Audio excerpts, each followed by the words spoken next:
बच्चों, आपने व्यंजन के बारे में तो पढ़ा है। अब हम व्यंजन के वर्गीकरण के बारे में आप लोगों को बताएंगे कि व्यंजन का वर्गीकरण किन आधार पर और कैसे किया जाता है। तो आइए हम शुरू करते हैं व्यंजनों का वर्गीकरण।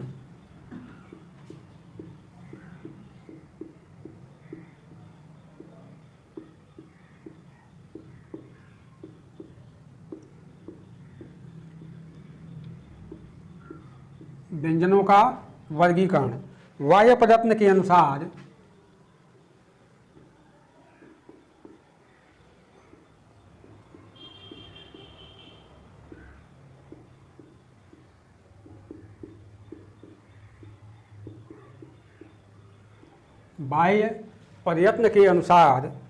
संपूर्ण व्यंजनों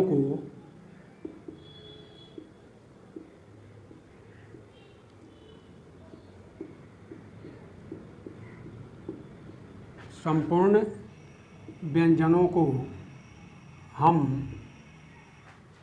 दो भागों में बांट सकते हैं।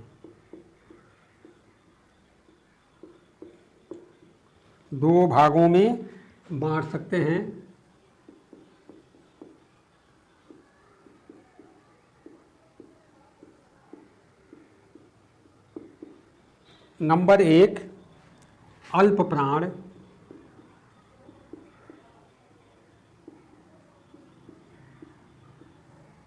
और दूसरा महाप्राण। इन दो भागों में हम संपूर्ण व्यंजनों को बांट सकते हैं। तो आइए सबसे पहले एक नंबर अल्प प्राण।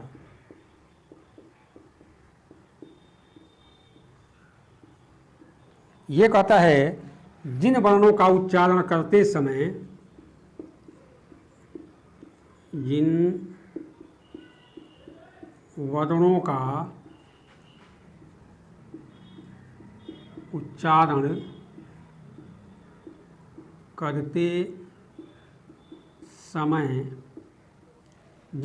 उच्चारण करते समय मुंह से निकलने वाले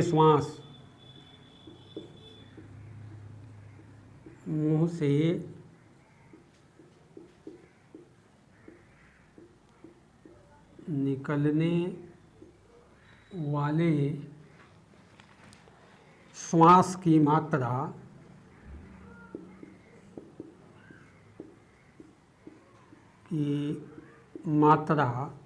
अल्प रहती है,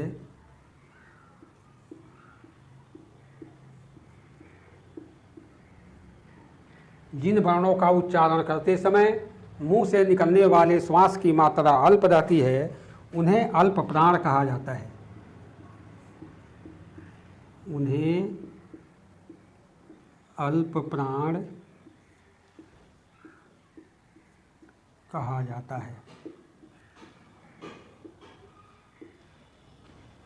नंबर दो,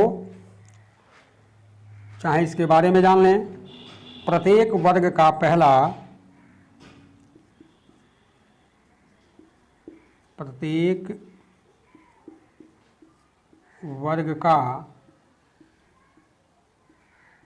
पहला, तीसरा और पांचवा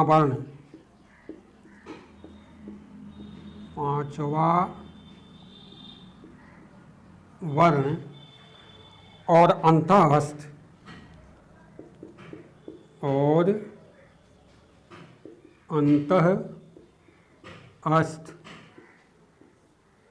वर्ण अल्प प्राण होता है।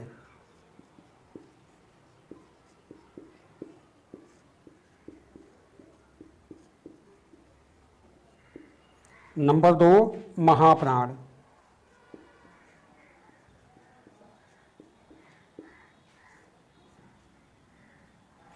महाप्राण वर्णों के उच्चारण में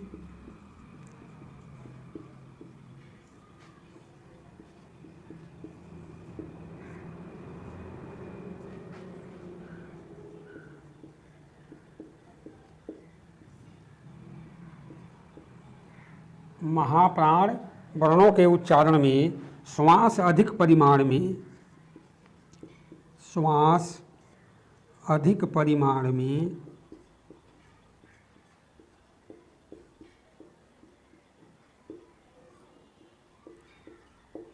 श्वास अधिक परिमाण में निकलता है,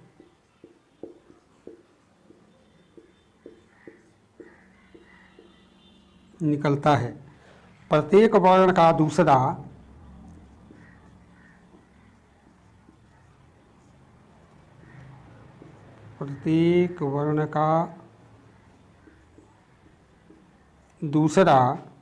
चौथा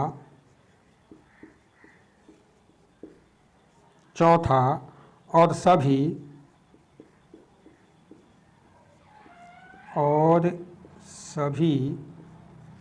ऊष्म वर्ण महाप्राण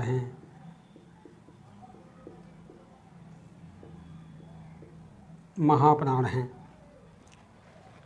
इनके साथ एक चीज़ और जुड़ा होता है और वह है स्वर तंत्री।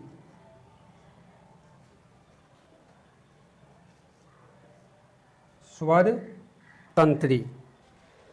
तंत्री के आधार पर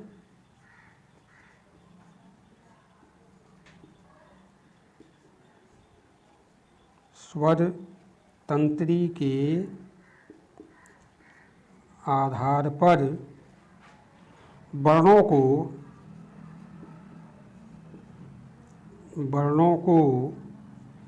घोष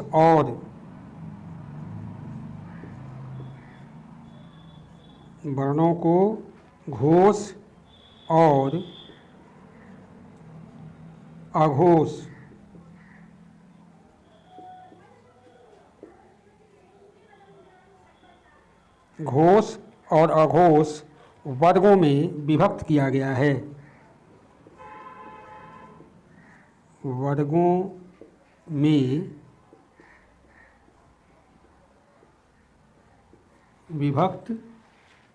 है।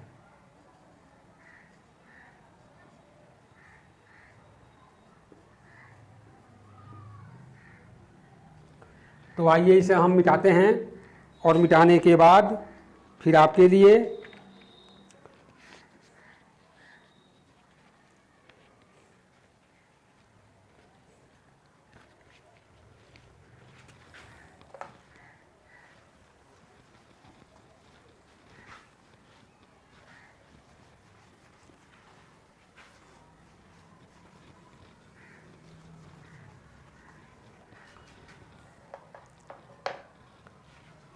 अब ये कहता है जिन वर्णों के उच्चारण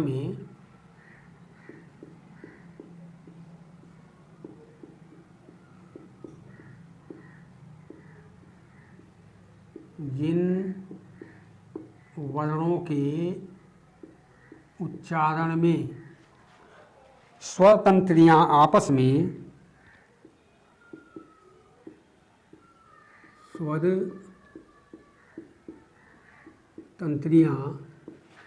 आपस में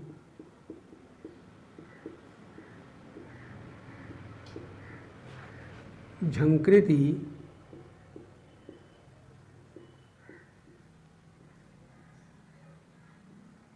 ये झंकृति झनकार से बना हुआ है, जिसे आवाज़ के तौर पर आप जान सकते हैं। झंकृति उत्पन्न करती हैं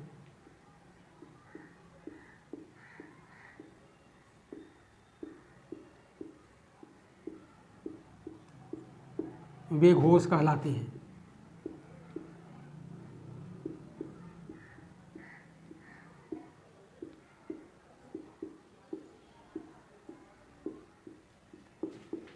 जिन वर्णों के उच्चारण में स्वर तंत्रियां आपस में झंकृति उत्पन्न करती हैं वे घोष कहलाती हैं। ये हैं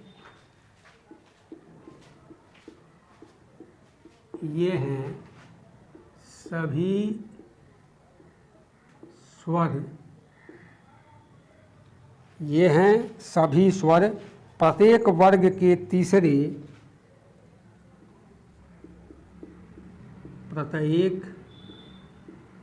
वर्ग के तीसरे चौथे प्रत्येक वर्ग के तीसरे चौथे और पांचवें वर्ण और पांचवें वर्ण तथा य र ल व और ह जिन वर्णों के उच्चारण में जिन वर्णों के उच्चारण में जिन वर्णों के उच्चारण में झंकृति नहीं रहती,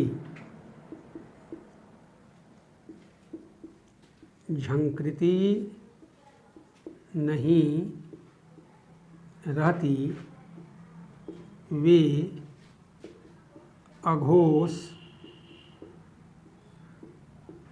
कहलाती हैं।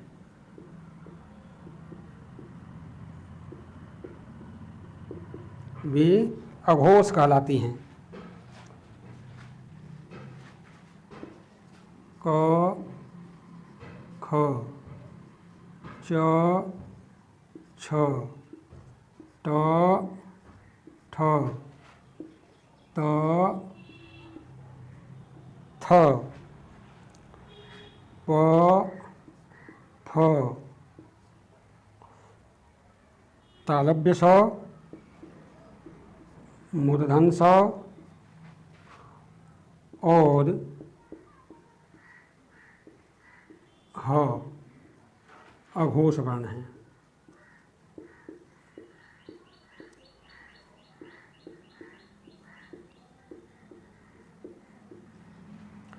क ख च छ ट ठ त थ प फ तालव्य स मूर्धन्य स और ह अघोष वर्ण हैं। आइए हम इसे मिटाते हैं।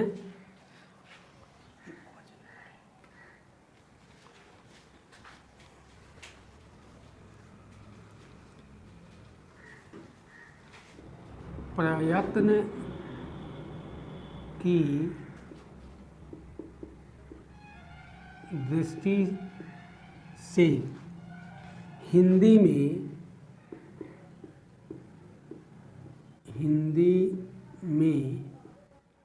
व्यंजन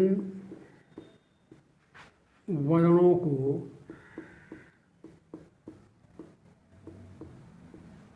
आठ भागों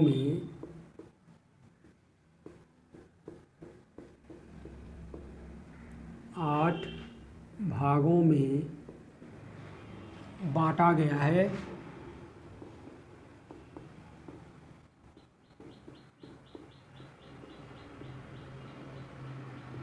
प्रयत्न की दृष्टि से हिंदी में व्यंजन वर्णों को 8 भागों में बांटा गया है, जिन्हें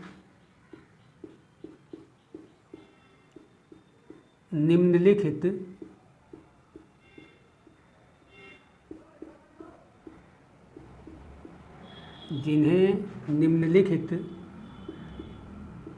तालिका द्वारा समझा जा सकता है।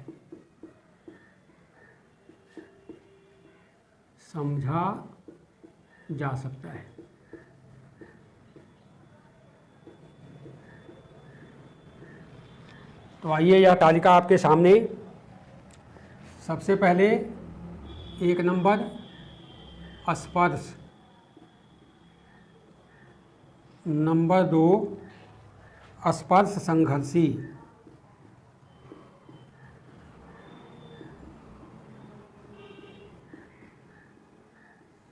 नंबर 3 संघर्षी,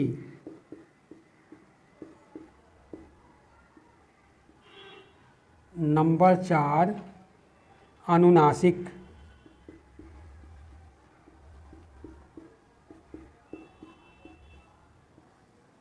नंबर 5 पार्श्विक।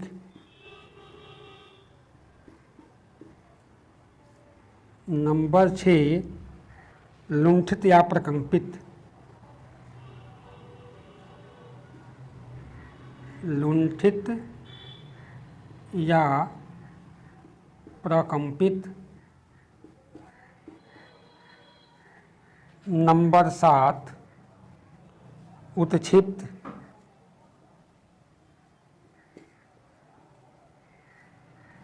और नंबर 8 अर्धस्वर।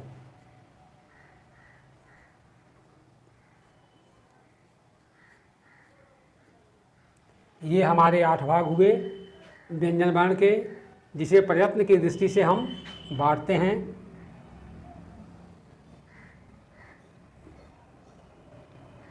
नंबर 1 हमारा क, ख, ग, घ, च, छ, ज, झ, ट, ठ, ड,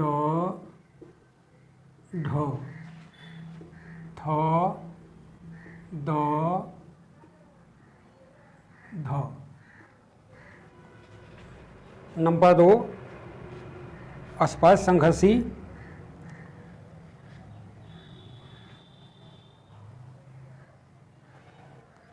तो इसमें क्या बच गया? भ, प, फ,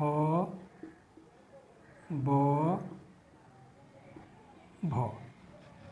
अब हमारा दूसरा स्पर्श संघर्षी च, छ, ज, झ। अब हमारा 3 नंबर संघर्षी तालव्य स, मूर्धन स, दंत स और ह। 4 नंबर हमारा अंग, इय, अण, म, न और अनुस्वार।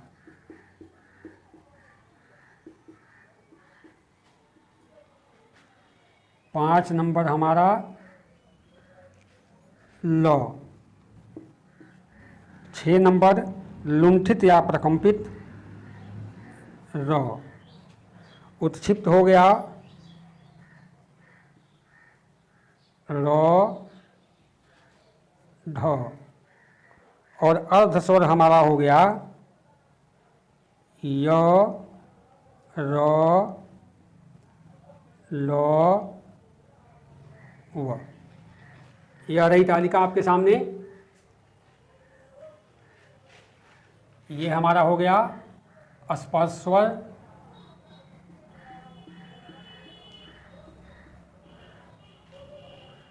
और उसके नीचे ये हमारे साथ ये 8 हुए पूरे। तो आइए हम इसे मिटाते हैं।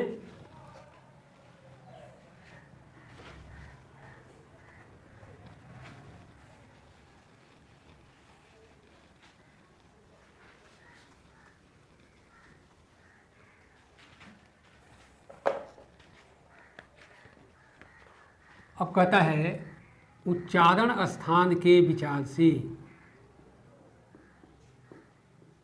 उच्चारण स्थान के विचार से, उच्चारण स्थान के विचार से वर्णों के भेद को, वर्णों के भेद को निम्नलिखित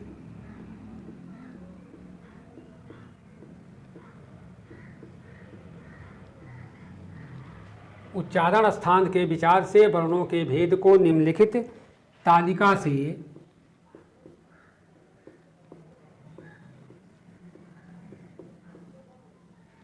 अच्छी तरह समझा जा सकता है। अच्छी तरह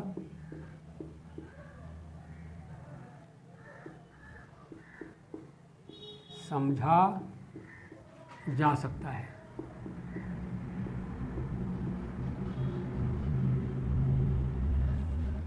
यह तालिका आप सबों के सामने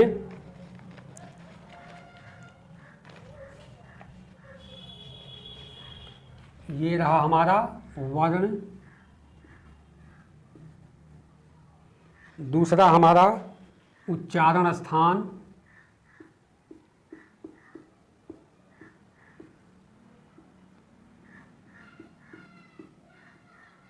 और तीसरा हमारा नाम।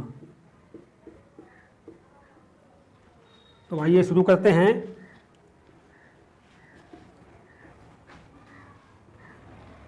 सबसे पहले ओ आ कवर्ग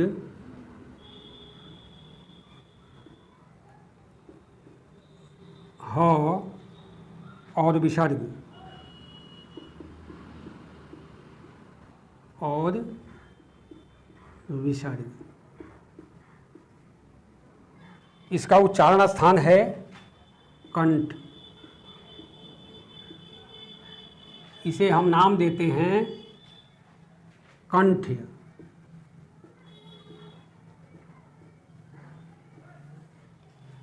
दूसरा ह्रस्वी दीर्घ ई चवर्ग चवर्ग य और तालव्य स। इसका उच्चारण स्थान है तालु। इसे हम नाम देते हैं तालव्य।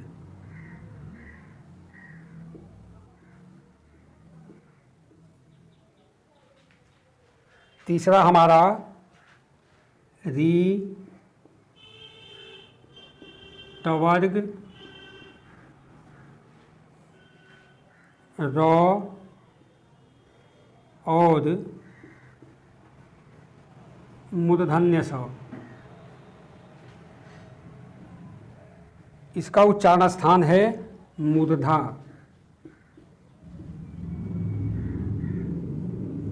मूर्धा। इसे हम नाम देते हैं मूर्धन्य।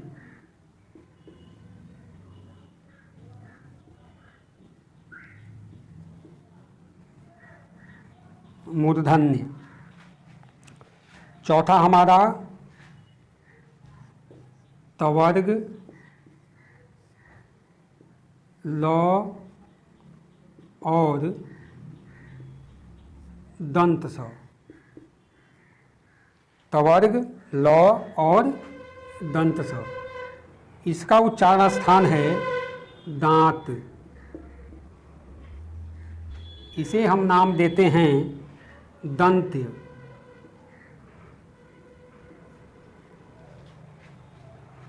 पांचवा ह्रस्व दीर्घ और पवर्ग। ह्रस्व दीर्घ और पवर्ग। इसका जो है उच्चारण स्थान है ओष्ठ। इसे हम नाम देते हैं ओष्ठ। ओष्ठ। हमारा छठा अंग इय अण म न और अनुनासिक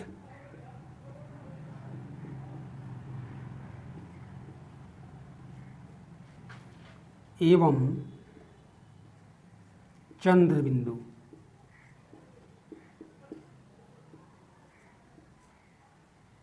इसका उच्चारण स्थान है नासिका।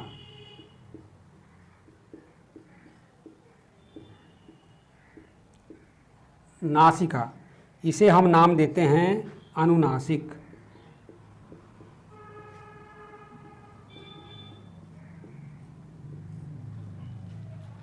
सातवां हमारा ए ऐ। इसका उच्चारण स्थान है कंठ जोड़ तालु। इसे हम नाम देते हैं कंठ तालव्य।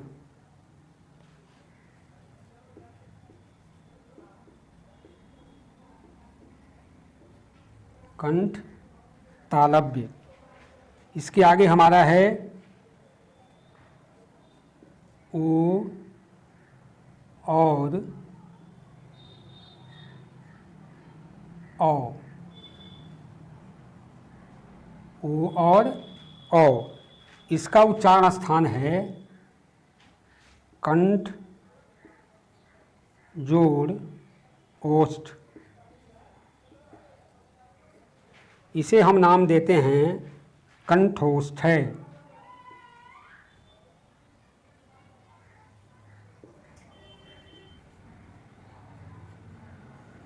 कंठोष्ठय। अब एक हमारा बच गया व।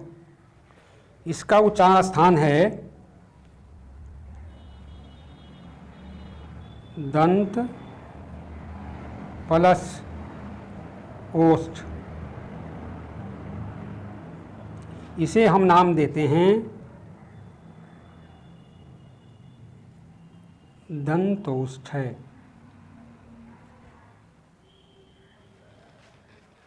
तो ये सब चीज़ों को आप नोट कर लें ध्यान से देखकर। तो आइए हम इसे मिटाते हैं।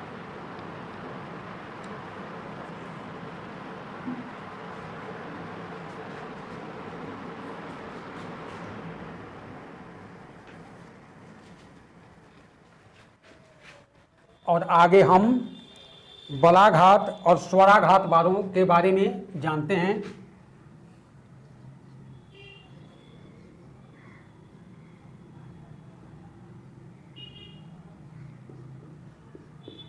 बलाघात एवं स्वराघात।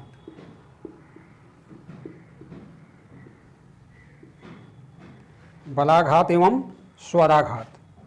बोलते समय किसी अक्षर या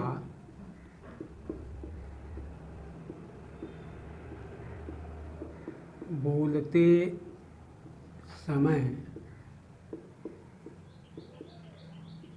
किसी अक्षर या बोलते समय किसी अक्षर या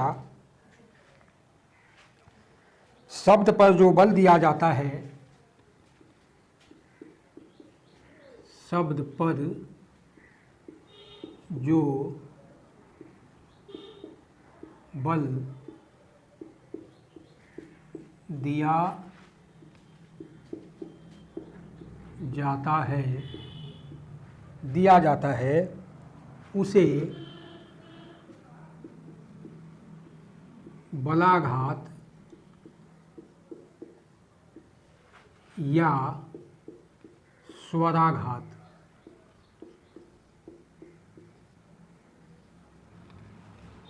कहा जाता है।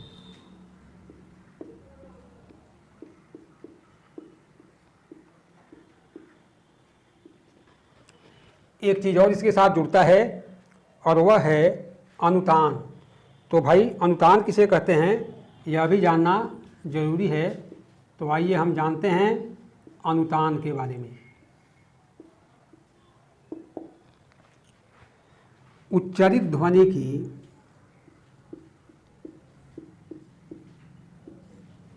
उच्चारित ध्वनि की स्वर लहरियों में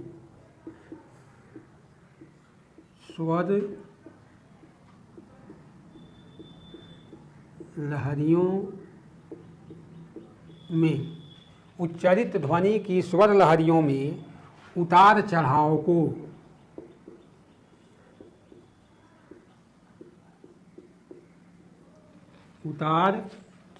को अनुतान कहते हैं।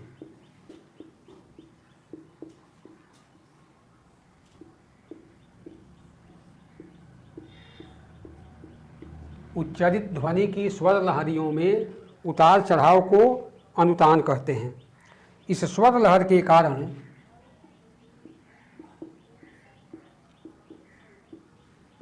इस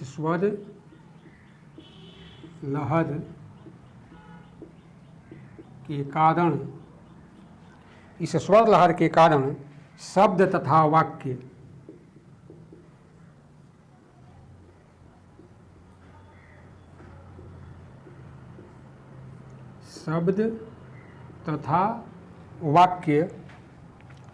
के अर्थ बदल जाते हैं।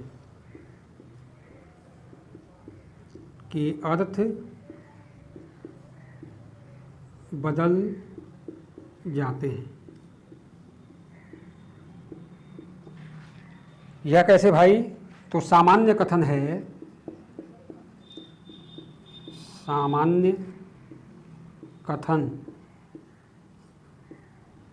एक शब्द है अच्छा, दूसरा प्रश्नवाचक,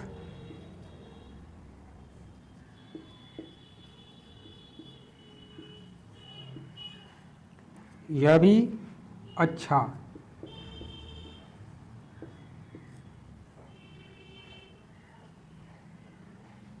तीसरा आश्चर्यसूचक,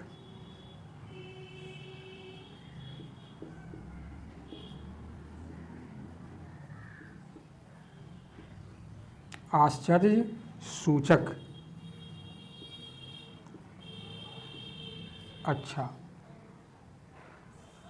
ठीक है, तो आइए हम इसे मिटाते हैं।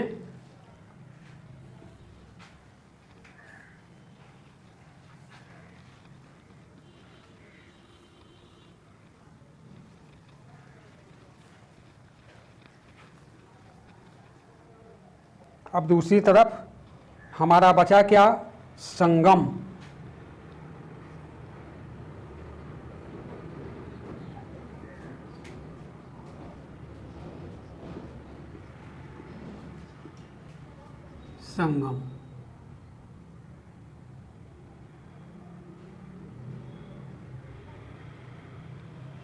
ये कहता है शब्दों और वाक्यों के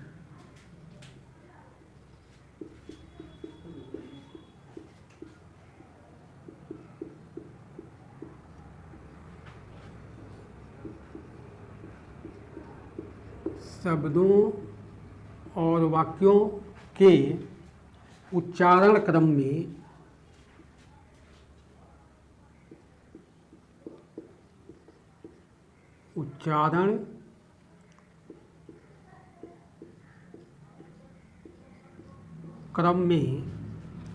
शब्दों और वाक्यों के उच्चारण क्रम में अल्पकालीन मौन या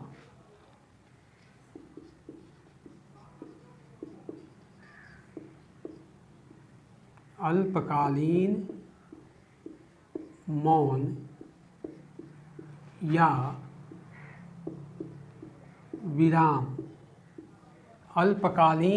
मौन या विराम की अवस्था को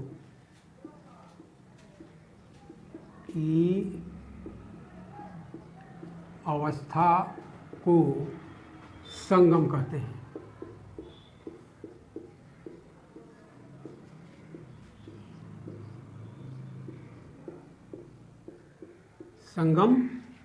हैं। संगम होने या न होने से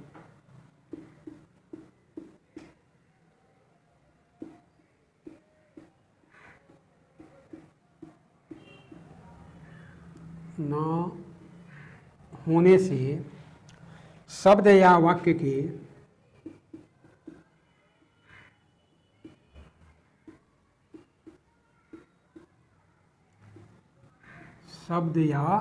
वाक्य के अर्थ में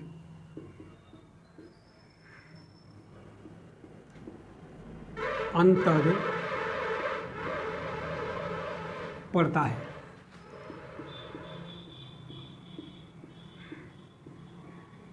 अंतर पड़ता है। जैसे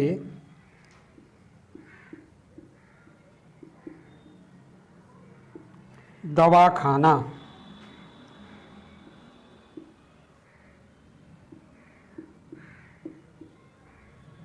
दो बातें इसमें, दवा और खाना।